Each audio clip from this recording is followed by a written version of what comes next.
جو ترجمہ ہوا ہے اس ترجمے میں نقائص ہیں اور وہ ترجمہ صحیح نہیں ہے. اب ترجمہ صحیح پیش کیا جا رہا ہے. ترجمے کا کام کوئی بہت اہم ایسا نہیں تھا کہ جس کے لیے بہت پاپڑ بیلنے پڑتے.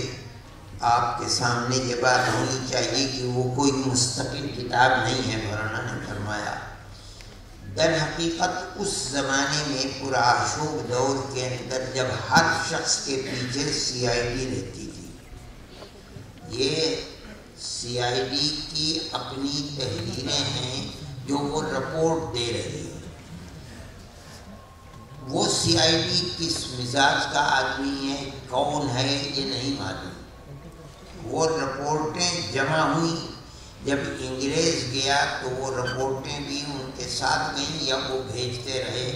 بہرحال وہ وہاں لائبریری کے اندر موجود تھیں. بعض حضرات کو دلچسپی ہوئی، گئے اور ان رپورٹوں کو لیا اور لے کر ہندوستان آئے. وہ رپورٹیں کن لوگوں کی لکھی ہوئی ہیں، وہ ثقہ ہیں، ثقہ نہیں ہیں، ہمارے اکابر کی تنقید کرنے والے ہیں یا ہمارے اکابر کے عقیدت مند ہیں، وہ صحیح رپورٹ دے رہے ہیں یا رپورٹ غلط ہے، اس کا کچھ اندازہ نہیں. وہ تو ایک چیز ہے لکھی ہوئی جس کو پیش کیا جائے.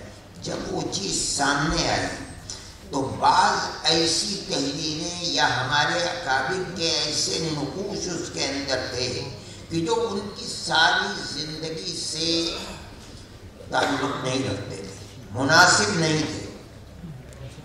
اب وہ ہم اگر شائع کر دیں مکمل من وان تو اس میں بہت سے لوگ ایسے بھی آ سکتے ہیں کہ ہم ان کو بڑی عقیدت کے لحاظ سے دیکھتے ہیں اور ان کو ہم مخلص سمجھتے ہیں، لیکن سی آئی ڈی ان کے بارے میں ایسی چیز لکھ رہا ہے جس سے ان کی ساری زندگی اور جد و جہد پر پانی گر جاتا ہے.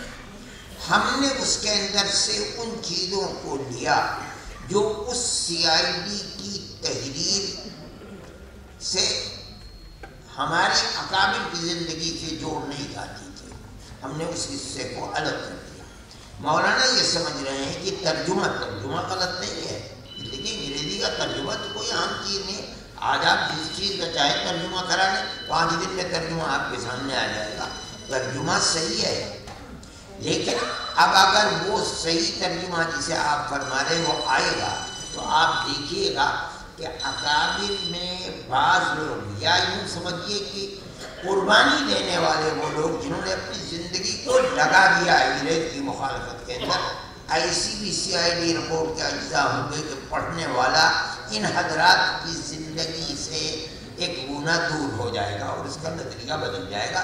یہ بنیاد ہے اس کی، ورنہ ترجمہ غلط نہیں کیا گیا ہے.